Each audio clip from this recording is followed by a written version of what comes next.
नमस्कार। जैसा कि इस बार जो चैत्र नवरात्रि हैं वो 19 मार्च से शुरू हो रही हैं। तो इन दिनों में हम माता भगवती को ऐसे कौन से 9 दिन 9 ऐसे क्या भोग चढ़ाएं जिससे माता हम पर होंगी अति प्रसन्न और हमारे सारी ही इच्छाओं की करेंगी पूर्ति। पहला जो हम जानते हैं देवियों के, पहले हम देवी के 9 नामों के बारे में जानेंगे। प्रथमम शैलपुत्री च, द्वितीयम ब्रह्मचारिणी, तृतीयम चंद्रघंटेति, कुष्मांडेति चतुर्थकम, पंचमम स्कंद मातेति, षष्ठम कात्यायनी इति च, सप्तमम कालरात्रि महागौरी इति च, अष्टमम नवमम सिद्धिदात्री च, नवदुर्गा प्रकीर्तिता।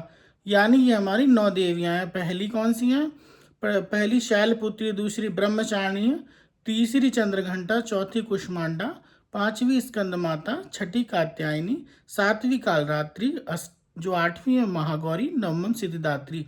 तो पहले दिन शैलपुत्री की पूजा की जाती है जो श्वेत वस्त्रों को धारण करती हैं।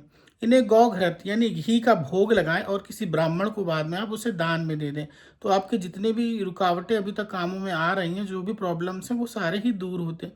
दूसरा जो दिन होता है वो ब्रह्मचारिणी माँ का होता है। दूसरे दिन ब्रह्मचारिणी माँ को चीनी का भोग लगाएं। कहते हैं ब्रह्मचारिणी माँ को चीनी का भोग लगाने से व्यक्ति दीर्घायु होता है। तीसरा दिन चंद्रघंटा माँ का है।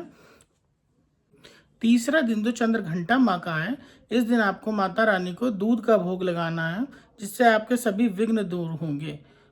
जो चौथा दिन है वो कुष्मांडा माँ का है। कुष्मांडा को मालपुए चढ़ाए जाते हैं। मालपुए माँ का अति प्रिय भोग है। अगर उनको ये प्रिय भोग चढ़ाया जाए तो आपके सभी विघ्नों का माता निवारण करती हैं। पांचवा दिन स्कंद माता का होता है। इनको केले का भोग लगाना चाहिए। केले का भोग लगाने से माता हमें बुद्धि प्रदान करती हैं और हमें ऐसा ज्ञान देती है जिससे हम सभी संकटों से बाहर निकल सकें। और जिनके संतान नहीं, उन्हें विशेष रूप से स्कंद माता की पूजा करनी चाहिए। और जो छठी है वो कात्यायनी माता है। इनको मधु का यानी शहद का भोग लगाना चाहिए और बाद में से किसी ब्राह्मण को दान में दे देना चाहिए। ये सौंदर्य और आकर्षण को बढ़ाने वाला होता है। सातवीं देवी जो हैं वो कालरात्रि हैं, जिन्हें गुड़ का भोग लगाना चाहिए। गुड़ का भोग लगाकर किसी ब्राह्मण आदि को आप इसको बाद में दान में दे दें तो आपके सभी अनिष्ट, जो भी अरिष्ट होते हैं, जो भी नुकसान होने वाला था, सब कुछ देवी दूर करती है और केवल शुभ ही शुभ आपके साथ होता है। अष्टमी के दिन माता को नारियल का भोग लगाकर किसी ब्राह्मण को देना चाहिए।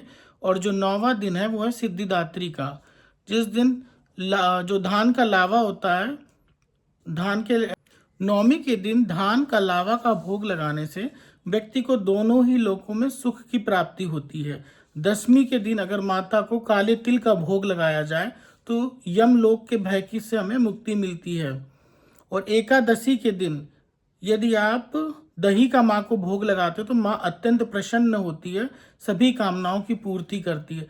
द्वादशी के दिन माता को चूड़े का भोग लगाना चाहिए जिससे सभी तरह के संकटों का नाश होता है और भगवान भोलेनाथ भी हम पर प्रसन्न होते हैं।